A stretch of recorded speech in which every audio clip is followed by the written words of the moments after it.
प्रिय विद्यार्थियों, पिछली कक्षा में हमने एक्सरसाइज 4.5 तक के 13 क्वेश्चन कंप्लीट कर लिए थे। क्वेश्चन संख्या 15 और 16 आपको करने के लिए दिया था, तो हो सकता है आपने क्वेश्चन नंबर 15 और 16 कर लिया होगा। अगर नहीं किया है तो कमेंट कर देना, मैं आपको क्वेश्चन संख्या 14 का करवाता हूं। तो देखना क्वेश्चन संख्या 14। ए बराबर आपको दे रखा है 3, 2, 1 और 1 के लिए ए और बी ऐसी संख्याएं ज्ञात कीजिए ताकि आपको निकालना क्या है, ए और बी ज्ञात करना है, ताकि a square plus a plus b i बराबर 0 है या ओ। तो आपको क्या निकालना है, ए और बी का मान ज्ञात ही करना है। तो सबसे पहले हम ए स्क्वायर करते हैं। ए स्क्वायर का मतलब ए को ए से गुणा, 3, 2, 1 और 1, 3, 2, 1, 1। तो क्या किया, ए स्क्वायर बराबर पहली पंक्ति पहला स्तंभ 9 प्लस 2, पहली पंक्ति दूसरा स्तंभ 6 प्लस 2, दूसरी पंक्ति पहला स्तंभ 3 प्लस 1, दूसरी पंक्ति दूसरा स्तंभ 2 प्लस 1। तो आपके पास में हो गया ए स्क्वायर बराबर 11, 8, 4 और 3। ये ए स्क्वायर का मान हो गया।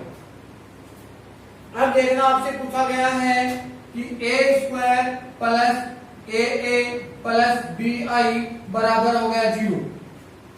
तो ए स्क्वायर का मान लिखो आप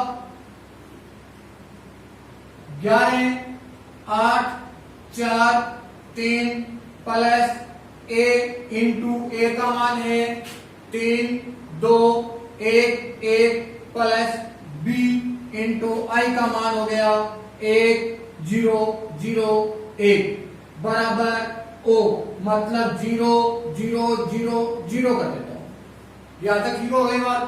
अब देखना 11, 8, 4, 3 plus 3a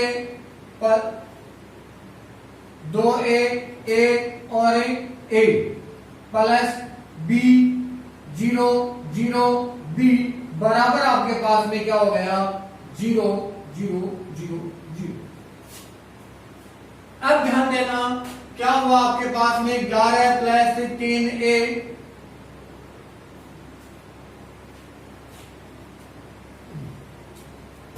11 plus 3a plus b बराबर 0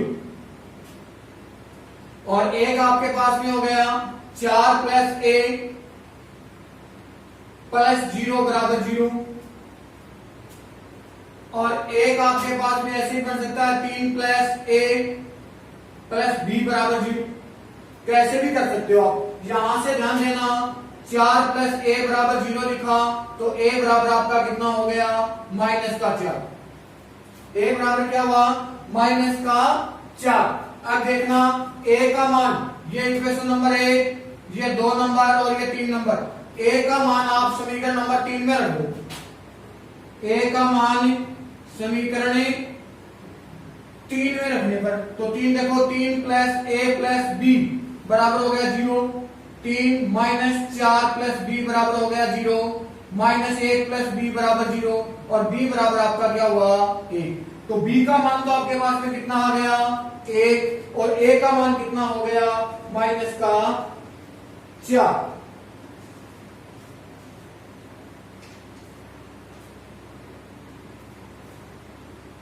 तो ये तो आपके पास में क्वेश्चन संख्या 14 कंप्लीट हो गया। अब क्वेश्चन संख्या 15 और 16 आपने कर लिए होंगे। क्वेश्चन संख्या 17 देखना। 17 के क्वेश्चन में क्या कहता है,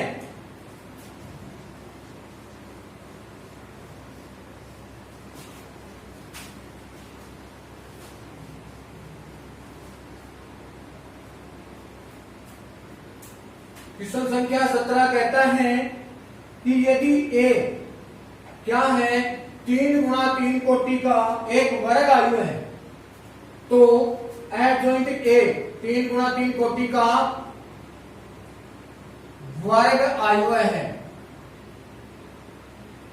तो आपसे पूछा गया है एडजॉइंट ए डी जे ए का मान पूछा है, और इसके लिए मैंने आपको एक फॉर्मूला लिखवाया था। एडजॉइंट ए बराबर क्या लिखवाया था, ए सारणिक की पावर n माइनस 1 लिखवाया था। तो n 3 गुणा 3 क्रम का है, तो आपके पास में क्या आ जाएगा, एडजॉइंट ए बराबर ए सारणिक की पावर 3 माइनस 1 यानी कि ए सारणिक का स्क्वायर। तो आपके पास में ऑप्शन नंबर कितना आ जाएगा, बी आ जाएगा। कौन सा ऑप्शन आ जाएगा, बी ऑप्शन। अब देखना क्वेश्चन संख्या 18।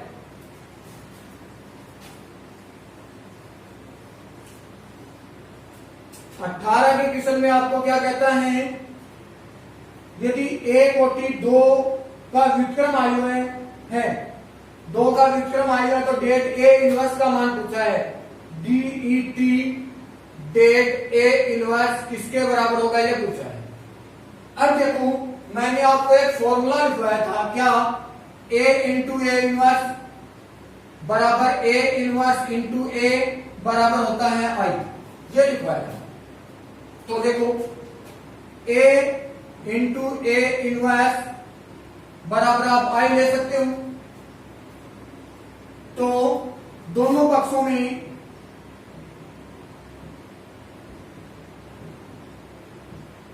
डेट लेने पर, तो डेट अगर आप लेते हो तो डी की det A into det A inverse बराबर डेट आई हो जाएगा। और डेट आई का मान हमारे पास में क्या होता है, डेट आई का मान 1 होता है, यानी कि वो इकाई आई ही होता है। ठीक है, डेट आई का मतलब देखो आई बराबर ये होता है आपके पास में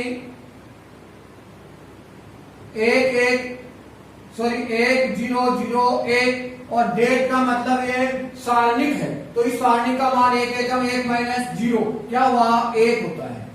क्या होगा, 1। तो डेट आई का मान क्या हो गया हमारे पास में 1। तो आप इसको क्या लिखोगे, det A into det A inverse बराबर इसका मान कितना हुआ, 1। बात समझ में आ गई कि एक मान कैसे हुआ। डेट का मतलब सारणिक और आई सारणिक, आई का मान आई आपके पास में हो गया 1001, 2 गुणा 2 क्रम की है, तो इसका अगर आप मान निकालोगे तो 1 को 1 से गुणा किया 1 माइनस 0, डेट का मान कितना हुआ, 1। इस प्रकार से डेट आई का मान कितना हो गया, 1। और आपसे क्या पूछा गया है, डेट ए इनवर्स का मान पूछा गया है, तो हो जाएगा 1 बटा डेट ए। तो ये आपके पास में आंसर हो गया। ऑप्शन नंबर क्या आएगा इसमें, बी हो जाएगा। कौन सा ऑप्शन हो गया, ऑप्शन संख्या बी। अब ये आपके पास में क्या हो गई, 4.5 प्रश्नावली कंप्लीट हो गई। अब हम 4.6 के लिए देखते हैं। आयु के व्युत्क्रम द्वारा रैखिक समीकरणों के निकायों को हल करना। अगली प्रश्नावली के लिए है 4.6 के लिए। आयु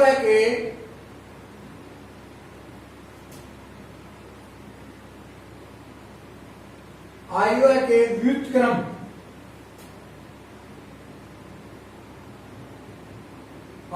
व्युत्क्रम द्वारा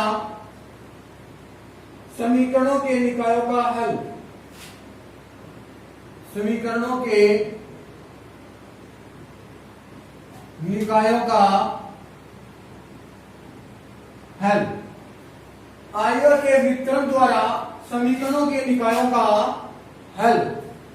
अब देखना ध्यान से, इसके लिए हमारे पास में व्यापक रूप होता है, क्या, व्यापक रूप ax1 plus by1 plus c, ऐसे करते हैं a1x b1y c1z plus d1 equal 0। दूसरी समीकरण के लिए आ जाएगा a2x plus b2y plus c2z plus d2 हो जाएगा, और a3x plus 3y C3z plus D3 equal हो गया 0। ये इसका हमारे पास में व्यापक हल है। इस व्यापक की रूप में जो समीकरण आपको दे रखे हैं, व्यापक रूप में जो समीकरण है, इसका हल हम दो प्रकार से करते हैं। एक तो है आयुआ विधि से। कौन सी विधि? आयुआ विधि। और दूसरी विधि है सारणिक विधि, या इसका नाम होता है क्रेमर नियम। ये दो विधियां होती हैं हमारे पास में, किसको? इस आयुआ द्वारा समीकरणों को के निकायों का हल करने की दो विधियां हैं। अब देखना, सबसे पहले हम पढ़ते हैं आयुआ रूप की। तो इन समीकरणों का पहला नियम है आयुआ विधि। आयुआ विधि के अंदर आपको क्या करना होता है? सबसे पहले क्या करना होगा? ए लिखना होगा। क्या लिखना होगा? ए। ए क्या होता है? A1 A2 और A3, B1 B2 और B3, C1 C2 और C3। फिर आपको लिखना होगा B। क्या लिखना होगा? B। ऐसा करना, D1 D2 D3 है, ये यहां पे बराबर में ले लीजिए आप। व्यापक रूप में ये बराबर में आ जाएंगे, नहीं आए तो बराबर कर लेना, ये लीजिए। तो आपके पास में B का जो मान होगा वो क्या होगा? D1 D2 और D3, ये B का मान हो जाएगा। आपसे x y z का मान पूछा गया है, x बराबर होगा A इनवर्स B। ये आपके पास में फॉर्मूला होता है समीकरण निकायों का हल करने का। x की जगह क्या आएगा? x y और z, x की जगह तो ये आ जाएगा। A इनवर्स आप निकालते हो, पीछे निकाला है सहखंड और सहखंड की सहायता से, सहखंडज और सहखंडज की सहायता से A इनवर्स। B आपको देगा। ये आपका हो गया व्यापक रूप।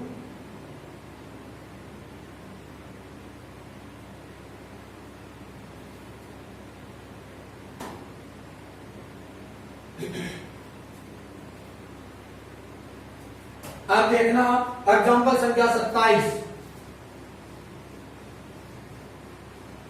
एग्जाम्पल संख्या 27 क्या कहता है?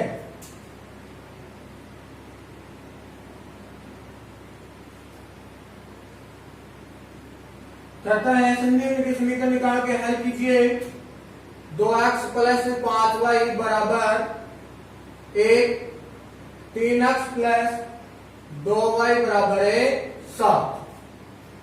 सबसे पहले हम लिख देते हैं a का मान हो गया 2, 5, 3, 2। b का मान हो गया 1, 7। अब x बराबर आपको निकालना है a इनवर्स b। तो ध्यान देना, a इनवर्स निकालना है, 2 गुना 2 क्रम का है, तो एडजॉइंट a मैं सीधा ही निकाल देता हूं। एडजॉइंट a क्या हो जाएगा? इन दोनों का परस्पर परिवर्तन, इनके चिन्ह बदल दो, माइनस का 5 और माइनस का 3, ये एडजॉइंट a हो गया। यहां तक ठीक हुआ। अब हम ये सारणी का मान निकाल लेते हैं। 2 दूनी 4, माइनस 5 किए 15, तो a सारणी का मान हो गया माइनस का 11। क्या हुआ? माइनस का 11।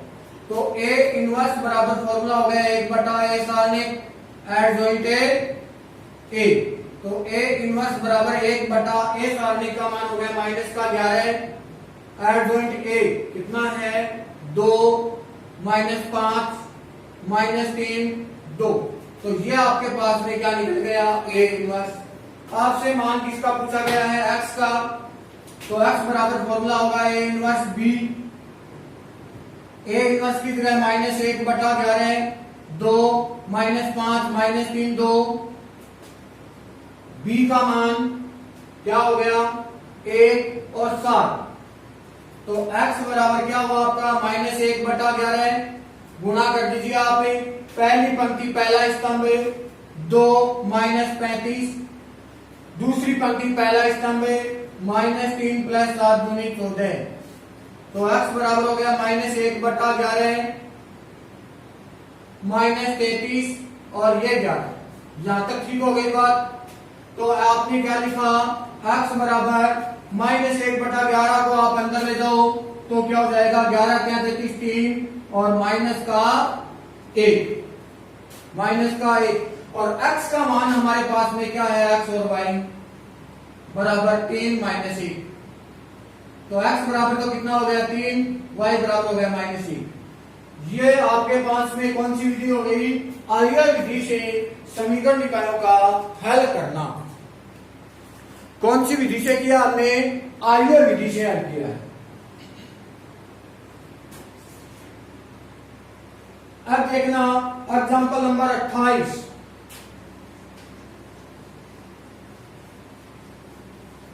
एग्जांपल संख्या 28 ध्यान से देखना भाई, क्या दे रखा है। 28 के अंदर है 3x minus 2y plus 3z बराबर हो गया 8, 2x plus y minus z बराबर हो गया 1, 4x plus minus 3y plus 2z बराबर हो गया 4। और आई और बी के द्वारा हल करना है। सबसे पहले आपने लिखा ए का मान 3 माइनस 2 3 2 1 माइनस 1 4 माइनस 3 2। ये तो किसका मान हो गया, ए का। किसका मान हो गया, ए का। एक्स का मान क्या हुआ, एक्स वाई जेड हो गया। और बी का मान क्या हुआ, 8 1 4। तो आपको ए इनवर्स निकालना है। सबसे पहले सहखंड निकालेंगे a1 1, ध्यान देना इधर से कट गया इधर से कट गया 2 माइनस 3, उत्तर क्या हुआ माइनस का 1। a1 2 ये कैंसिल इधर से कैंसिल, 4 प्लस 4 कितना हुआ 8, ये कट गया इधर से कट गया 2 4 माइनस 2 और 1 3, माइनस का चिन्ह यहां लगेगा तो यहां पर भी किसका चिन्ह लगाओगे, माइनस का। a1 3 लिखोगे आप तो ये कैंसिल इधर से कैंसिल, माइनस 6 माइनस 4 बराबर माइनस का 10। a21 लिखोगे आप, a21 इधर से ये कट गया और इधर से ये कट गया, माइनस का 4 प्लस का 9, 2 और 1 3 पीछे लगा दो, माइनस का चिन्ह बराबर 9 में से 5 4 जाएगा 5, तो क्या हो गया माइनस का 5। a22 लिखे हैं हमें तो ये कट गया इधर से ये कट गया, 3 दूनी 6 माइनस 4 की 12, कितना बचा माइनस का 6। a23 ये कैंसिल इधर से ये कैंसिल, माइनस का 9 प्लस का 4 दूनी 8, 2 और 3 कितने हो गए 5, पीछे माइनस का चिन्ह, माइनस का 1 बचा, माइनस माइनस प्लस का 1 हो गया। a31 लिखा, ये कैंसिल इधर से कैंसिल, 2 माइनस 3 कितना हुआ माइनस का 1। a32 लिखोगे तो ये कैंसिल माइनस का 3 माइनस का 6 और पीछे चिन्ह किसका माइनस का, 6 और 3 9 प्लस का 9 कर देता हूं। a33 ये कैंसिल 3 प्लस 4 कितना हो गया 7। अब आपने लिखा aij बराबर minus 1 minus 8 minus 10 minus 5 minus 6 1 minus 1 9 और ये 7। अब एड जॉइंट करोगे ए डीजे ए बराबर ए आई जे का ट्रांसफर, एड जॉइंट ए बराबर क्या हो जाएगा minus 1 minus 8 minus 10 minus 5 minus 6 1 minus 1 9 7, ये एड जॉइंट ए हो गया। अब ए सारणी का मान निकालो आप, क्या हो जाएगा ए सारणी का मान, देखना 3 के अनुसार हमने प्रसार किया, इधर से ये कैंसिल 2 माइनस कितना 3 माइनस माइनस 2 के अनुसार आप प्रसार करोगे, ये कैंसिल 4 प्लस 4 प्लस 1 प्लस 3 के अनुसार हमने प्रसार किया, ये कट गया इधर से कट गया, माइनस 6 माइनस 4, तो क्या होगा ए सारणी बराबर हो जाएगा 3 गुणा माइनस 1 प्लस 2 गुणा 8 प्लस 3 गुणा -10, ए सारणिक -3, 8 दूनी 16 -30, ए सारणिक का मान हो गया -33 प्लस 16, तो ए सारणिक का मान हो गया -17। कितना हुआ? -17। ये ए सारणिक का मान हो गया। अब आपको निकालना क्या है? A inverse. इधर से मैं मिटा देता हूं। तो ए इनवर्स का आपके पास में फॉर्मूला क्या हो जाएगा? ए इनवर्स बराबर होता है 1/a सारणिक एट जॉइंट ए। तो ए इनवर्स बराबर 1/-17 एट जॉइंट ए आपके पास में कितना हुआ? -1, -5, -1, -8, 6, 9, -10, 1, 7। ये लीजिए, आपसे पूछा गया है x बराबर a इनवर्स b। तो x बराबर a इनवर्स 1/-17 -1, -5, -1, -8, -6, 9, -10, 1 और 7 इंटू b का मान 8, 1, 4। अब चलो इनको गुणा कर दीजिए आप।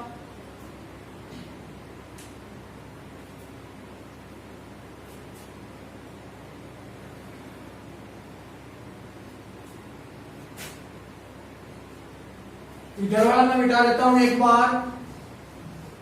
तो हम गुणा करते हैं तो हमारे पास में क्या हो जाएगा? x बराबर -1/17, पहली पंक्ति पहला स्तंभ में -8, -5 और -4, दूसरी पंक्ति पहला स्तंभ में -64, -6 प्लस 36, तीसरी पंक्ति पहला स्तंभ -80 प्लस 1, 7, 4, 28। तो x बराबर हो गया -1/17, 5, 4, 9, 9 और 8, 17, माइनस का 17 हो गया। और ये 64 और 6, 70, ये बच गया 34 किसका? माइनस का। और 80 में से 29 जाएगा 51, माइनस का 51, -17 अंदर जाएगा। तो x बराबर 17 एकम 17, 1, 2, 3। x की जगह x, y, z 1, 2, 3। तो आपके पास में x का मान तो आ गया 1, y का आ गया 2, z का आ गया 3। तो ये आपके साथ में एग्जाम्पल संख्या 28 कंप्लीट हो गया। एग्जाम्पल संख्या 29 हमें कल स्टार्ट करेंगे। आज के लिए काफी है। Thank you.